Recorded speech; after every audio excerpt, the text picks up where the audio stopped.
നമസ്കാരം, സ്പീഡ് ന്യൂസിലേക്ക് സ്വാഗതം. 2 നിയമസഭാ മണ്ഡലങ്ങളിൽ നടന്ന തിരഞ്ഞെടുപ്പിൽ ഹരിയാനയിൽ ബിജെപിക്ക് ഹാട്രിക് വിജയം. വിനേഷ് ഫോഗട്ട് വിജയിച്ചു. ജമ്മു കാശ്മീരിൽ ഇന്ത്യ സഖ്യം അധികാരത്തിലേക്ക്. പാറമേക്കാവ് അഗ്രശാലയിലെ തീപിടുത്തം. അട്ടിമറി സാധ്യത ആവർത്തിച്ച് ദേവസ്വം. തീപിടുത്തത്തിന് കാരണം ഇനിയും കണ്ടെത്താനായിട്ടില്ല. തൃശൂർ കുന്നംകുളം സംസ്ഥാന പാതയിൽ കുഴിയടയ്ക്കൽ തുടരുന്നു. കേച്ചേരി മഴുവഞ്ചേരി മേഖലയിലാണ് കുഴിയടയ്ക്കൽ തുടരുന്നത്.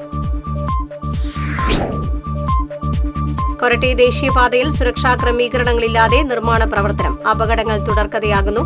മേൽപ്പാല നിർമ്മാണത്തിന്റെ ഭാഗമായുള്ള ഡ്രൈനേജ് നിർമ്മാണത്തിനെടുത്ത കുഴിയിൽ വീണ സ്കൂട്ടർ യാത്രക്കാരിക്ക് പരിക്കേറ്റു. ഇരിങ്ങാലക്കുടയിൽ നിയന്ത്രണം വിട്ട ബൈക്ക് വൈദ്യുതി പോസ്റ്റിലിടിച്ച യുവാവ് മരിച്ചു. താഴേക്കാട് സ്വദേശി കൈതാരത്ത് വീട്ടിൽ 38 വയസ്സുള്ള ജിജോ ആണ് മരിച്ചത്. തൃശൂരിലെ ATM കവർച്ചാ കേസിലെ പ്രതികളെ കോടതിയിൽ ഹാജരാക്കി. ഈസ്റ്റ് പോലീസ് കസ്റ്റഡിയിലെടുത്ത പ്രതികളുടെ കസ്റ്റഡി കാലാവധി പൂർത്തിയായതിനെ തുടർന്നാണ് കോടതിയിൽ ഹാജരാക്കിയത്. ഗുരുവായൂരിലെ ഹോട്ടലുകളിൽ നഗരസഭ ആരോഗ്യ വിഭാഗം പരിശോധന നടത്തി. നിരവധി ഹോട്ടലുകളിൽ നിന്ന് പഴകിയ ഭക്ഷണ സാധനങ്ങൾ പിടികൂടി. അവണിശ്ശേരി കോൺഗ്രസ് മണ്ഡലം കമ്മിറ്റിയുടെ നേതൃത്വത്തിൽ ചിരി സമരം സംഘടിപ്പിച്ചു. DCC ജനറൽ സെക്രട്ടറി ശോഭ സുബിൻ ഉദ്ഘാടനം നിർവഹിച്ചു. വടക്കാഞ്ചേരി ബാർ അസോസിയേഷന്റെ ആഭിമുഖ്യത്തിൽ അഭിഭാഷകർക്കായി ലാൻഡ് സർവേ എന്ന വിഷയത്തിൽ പരിശീലനം നൽകി. പരിശീലന കളരിയുടെ ഉദ്ഘാടനം fast track special judge R Mini നിർവഹിച്ചു. എരുമപ്പെട്ടി റീച്ച് ഫോർ ദി സ്റ്റാർസിന്റെ വാർഷികത്തോടനുബന്ധിച്ച് എരുമപ്പെട്ടി സർക്കാർ ആശുപത്രിയിലേക്ക് റെഫ്രിജറേറ്റർ സംഭാവനയായി നൽകി. ആശുപത്രി superintendent incharge doctor Tony Aloor fridge ഏറ്റുവാങ്ങി. വടക്കാഞ്ചേരി ശ്രീരഞ്ജനി കലാസാംസ്കാരിക വേദിയുടെ നേതൃത്വത്തിൽ കൊല്ലൂർ മൂകാംബിക ക്ഷേത്ര സന്നിധിയിൽ നൃത്യങ്ങൾ അവതരിപ്പിച്ചു. 30ഓളം കലാപ്രതിഭകളാണ് വിവിധ കലാപരിപാടികൾ അവതരിപ്പിച്ചത്. കൊടുങ്ങല്ലൂർ ചാപ്പാറയിൽ കക്ക വാരാൻ പുഴയിലിറങ്ങിയ തൊഴിലാളി മുങ്ങി മരിച്ചു. ചാപ്പാറ പന്തിരാംപാല കൊളപ്പറമ്പിൽ ബാബു ആണ് മരിച്ചത്. വീടിന് മുന്നിൽ പ്ലാസ്റ്റിക് അടക്കമുള്ള മാലിന്യം വന്നടിയുന്നതുമൂലം ദുരിതത്തിലായി കുടുംബം. ഒല്ലൂമരത്താക്കര 20ാം വാർഡിൽ താമസിക്കുന്ന എലുവത്തിങ്കൽ വിൻഡോയ്ക്കും കുടുംബത്തിനുമാണ് ഈ ദുരവസ്ഥ. ജില്ലയിൽ മികച്ച പ്രവർത്തനം കാഴ്ചവെക്കുന്ന പഞ്ചായത്തുകളുടെ പ്രവർത്തന റിപ്പോർട്ട് തയ്യാറാക്കുന്നതിന്റെ ഭാഗമായി അസിസ്റ്റന്റ് കളക്ടർ അതുൽ സാഗർ മറ്റത്തൂർ പഞ്ചായത്ത് സന്ദർശിച്ചു. പഞ്ചായത്തിന്റെ പ്രവർത്തനങ്ങൾ സംബന്ധിച്ച് തയ്യാറാക്കുന്ന റിപ്പോർട്ട് ദേശീയ തലത്തിൽ അവതരിപ്പിക്കും. എളവള്ളി പഞ്ചായത്തിൽ material collection facility centre 2ാം block നിർമ്മാണം ആരംഭിച്ചു. കെട്ടിടത്തിന്റെ ശിലാസ്ഥാപനം എളവള്ളി പഞ്ചായത്ത് പ്രസിഡന്റ് ജിയോ ഫോക്സ് നിർവഹിച്ചു. വാഗ പുഴയ്ക്ക് കുറുകെയുള്ള മുക്കോലച്ചിറയിൽ പുതിയ ലിഫ്റ്റ് ഇറിഗേഷൻ പദ്ധതി നടപ്പിലാക്കും. എളവള്ളി, തോളൂർ, കണ്ടാണശ്ശേരി, ചൂണ്ടൽ പഞ്ചായത്തുകളിലെ 20 പടവുകളിലെ കർഷകർക്ക് പദ്ധതി ഗുണമാകും. വടക്കാഞ്ചേരി സർവീസ് സഹകരണ ബാങ്ക് തിരഞ്ഞെടുപ്പിൽ സഹകരണ സംരക്ഷണ മുന്നണി പാനലിൽ മത്സരിച്ചവർ എതിരില്ലാതെ തിരഞ്ഞെടുത്തു. NK പ്രമോദ് കുമാറിനെ പ്രസിഡന്റായും CV പൌലോസിനെ വൈസ് പ്രസിഡന്റായും തിരഞ്ഞെടുത്തു. കാട്ടകാമ്പാൽ പഴഞ്ഞി കോൾപ്പടവിൽ പമ്പിങ്ങിനുള്ള ഒരുക്കങ്ങൾ പൂർത്തിയായി. 2 മാസം മുൻപ് സബ്മേഴ്സിബിൾ പമ്പിന്റെ കേബിളുകൾ മോഷണം പോയത് കർഷകർക്ക് തിരിച്ചടിയായിരുന്നു. വെട്ടുകാട് പുളിഞ്ചോടിൽ കാട്ടുപന്നിക്കൂട്ടം വാഴകൃഷി നശിപ്പിച്ചു. നിരപ്പേൽ കുടിലിൽ ജോണിയുടെ കൃഷിയിടത്തിലെ 120ഓളം പൂവൻ വാഴകളാണ് പന്നിക്കൂട്ടം നശിപ്പിച്ചത്. പാലക്കാട് തൃത്താല വിദ്യാഭ്യാസ ഉപജില്ലാ ശാസ്ത്രോത്സവത്തിന് തുടക്കമായി. ശാസ്ത്ര, സാമൂഹ്യ, ഗണിതശാസ്ത്ര പ്രവൃത്തി പരിചയ IT മേഖലകളിലായി 3000-ലധികം വിദ്യാർത്ഥികളാണ് പങ്കെടുക്കുന്നത്. മാള വിദ്യാഭ്യാസ ഉപജില്ലാ ശാസ്ത്രോത്സവം മേലടൂർ സർക്കാർ സമിതി higher secondary school, Snehagiri holy child school എന്നിവിടങ്ങളിൽ ആരംഭിച്ചു. 2 ദിവസത്തെ ശാസ്ത്രോത്സവത്തിൽ 4000-ഓളം വിദ്യാർത്ഥികളാണ് പങ്കെടുക്കുന്നത്. വെങ്കിടങ്ങ് തോയ്ക്കാവ് വെസ്റ്റ് ALP സ്കൂളിൽ ഓർമ്മകളിൽ ഗാന്ധി ചിത്രപ്രദർശനം നടത്തി.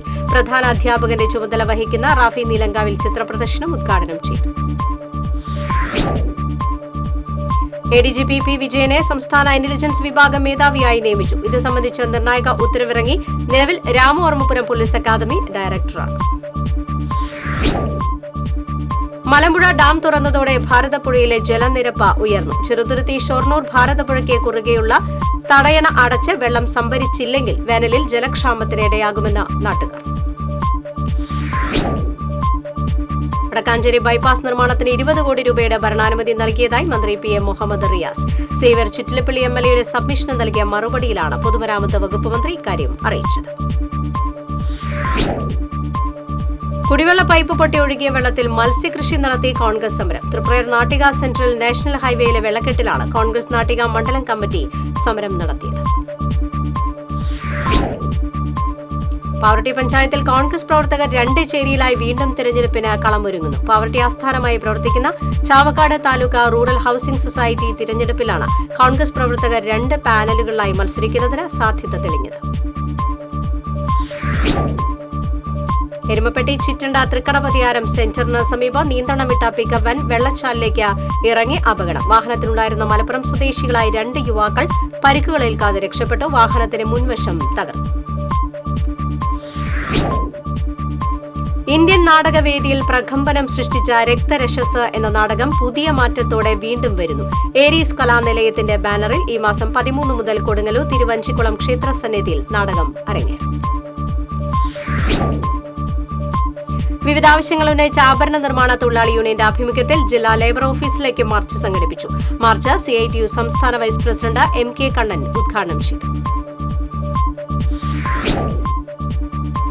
പോലീസ് RSS കൂട്ടുകെട്ടിനെതിരെ ക്യാമ്പയിൻ സംഘടിപ്പിക്കുമെന്ന് SDPI. 2ാം പിണറായി സർക്കാർ പൂർണ്ണ പരാജയമാണെന്ന് SDPI ജില്ലാ president Ashraf Vadakkoot. Senior journalist forum സംസ്ഥാന സമ്മേളനത്തിന്റെ സ്വാഗത സംഘം ഓഫീസ് തുറന്നു. തൃശൂർ പ്രസ് ക്ലബ്ബിൽ മേയർ MK വർഗീസ് ഓഫീസ് ഉദ്ഘാടനം നിർവഹിച്ചു. കോൺഗ്രസ് കയ്പമംഗലം മണ്ഡലം കമ്മിറ്റിയുടെ നേതൃത്വത്തിൽ കയ്പമംഗലം പഞ്ചായത്ത് ഓഫീസിന് മുന്നിൽ ധർണ നടത്തി. കുടുംബശ്രീ ചെയർപേഴ്സണും ഓഡിറ്ററും ചേർന്ന് സാമ്പത്തിക തട്ടിപ്പ് നടത്തി എന്നാരോപിച്ച് നടത്തിയ dharna DCC general secretary Anil Pulikkal ഉദ്ഘാടനം ചെയ്തു. അരിമ്പൂർ കൈപ്പള്ളി വെളുത്തൂർ അകമ്പാടം കർഷക സമിതിയുടെ നേതൃത്വത്തിൽ നടീൽ ഉത്സവം നടന്നു. റീബിൽഡ് കേരളയുടെ ഭാഗമായി 4,80,00,000 രൂപ ചെലവഴിച്ച് KLDC നിർമ്മിച്ച ഫാം റോഡിന്റെയും സ്റ്റോർ റൂമിന്റെയും ഉദ്ഘാടനവും നടന്നു. ദേശമംഗലം കൂട്ടുപാതയിൽ 3 വയസ്സുകാരി ഉപേക്ഷിച്ച നിലയിൽ കണ്ടെത്തി. ഇതര സംസ്ഥാന തൊഴിലാളികളുടെ കുട്ടിയാണോ എന്നാണ് സംശയം. പോലീസ് സംഘം വിവിധ സ്ഥലങ്ങളിൽ പരിശോധന നടത്തിയെങ്കിലും കുട്ടികളുടെ ബന്ധുക്കളെ കണ്ടെത്താനായില്ല. സ്പീഡ് ന്യൂസ് സമാപിക്കുന്നു. നമസ്കാരം.